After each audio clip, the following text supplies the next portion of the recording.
the air group completed maneuvers on maneuvers back in the States. You had to go through maneuvers to demonstrate what your outfit was capable of producing. And we had our maneuvers out in California, out in the desert. You put an airfield down. We were flying at that time P-39s.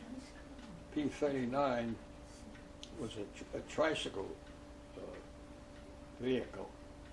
It had a third wheel in the front, and it landed on 3 wheels.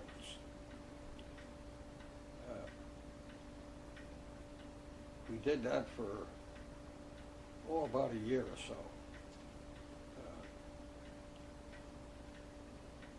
General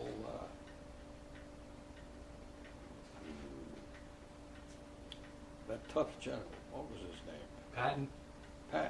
Patton was given the responsibility to put together a group of aircraft that could support ground troops on the ground when they were called for, where they could go in and knock out some enemy aircraft, enemy planes and personnel on the ground. The P-51, well, the P-39 had in the center of the engine mount a 37 millimeter cannon right through the nose. It was a very popular plane for the Russians. We gave many of those to the Russians on Lend-Lease. They liked it because they could attack German tanks with that. It wasn't a very powerful gun, particularly since the Germans built a very strong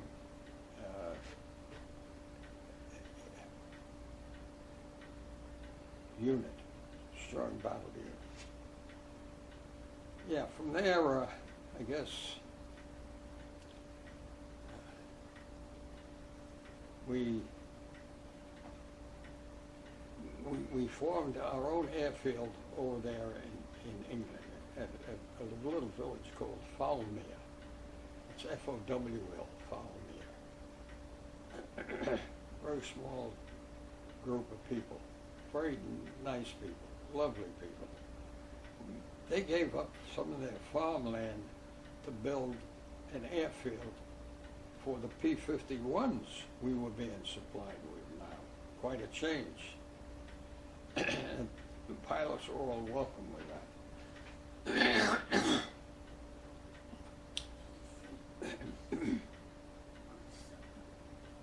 Basic training going into the military, basic training was just that.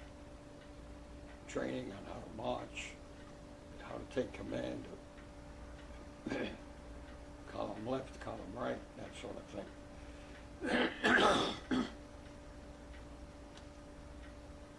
From there we went on to some of the technical schools. I was assigned to go to a radio mechanics school. That's what they had me going in for training for. And that was in Wisconsin. It was a well-organized school. I spent, I guess about 5 months at that school, graduated. And I thought, hot dog, now I can get out of the school for a while, and I'm going to attempt to get into flying. I wanted to fly.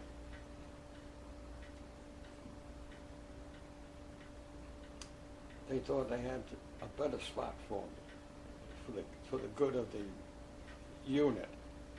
and that was another school, and that was a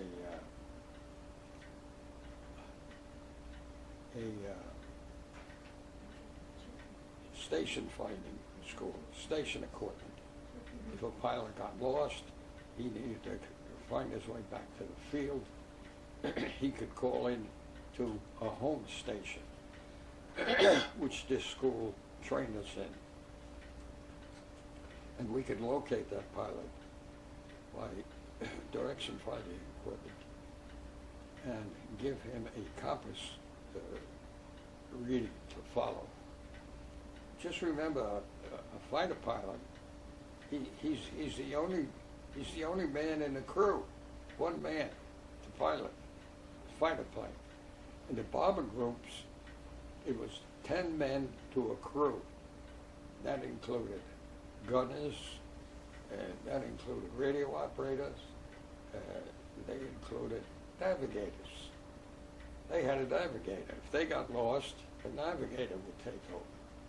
In a fighter plane, if he got lost, he had nobody to take over but himself and a compass. And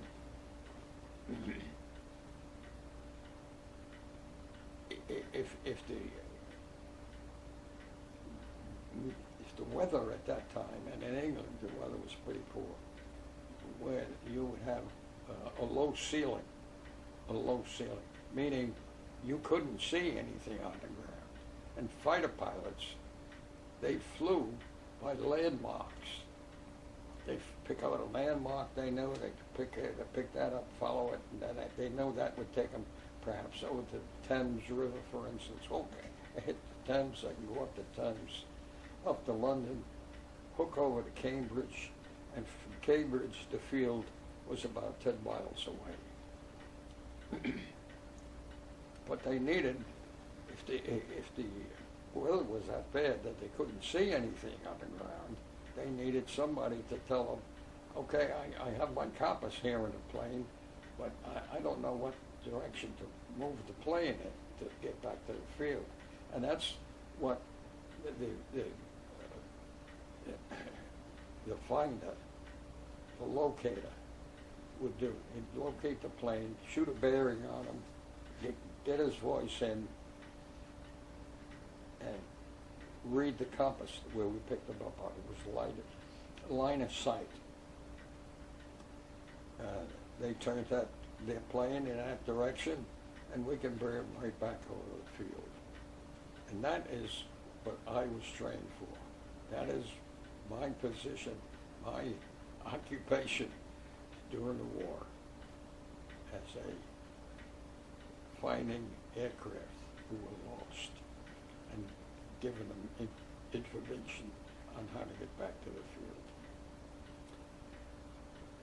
How many pilots actually thanked you for helping them find their way back when their plane was damaged or it was at nighttime and they couldn't see directionally for weather problems and whatnot?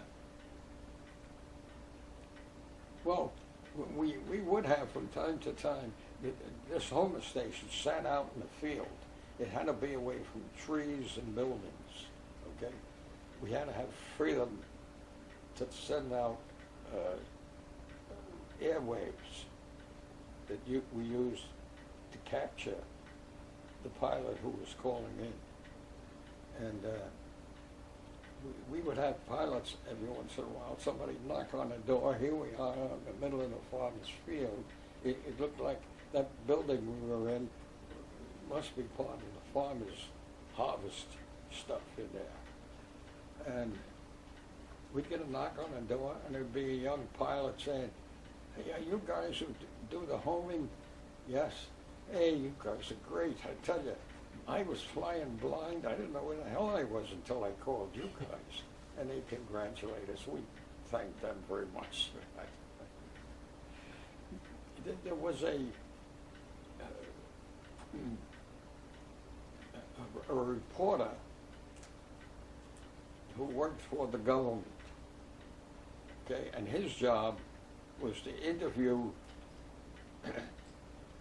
soldiers and airmen and find out what they were doing, where they were from, and so on. One of them interviewed me. At that time, the family lived in Long Island, and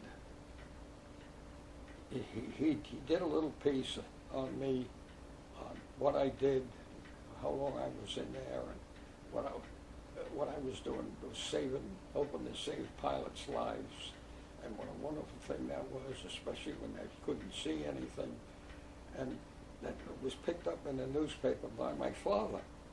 He found that in that paper, and he clipped it out, and when I got home, he handed it to me.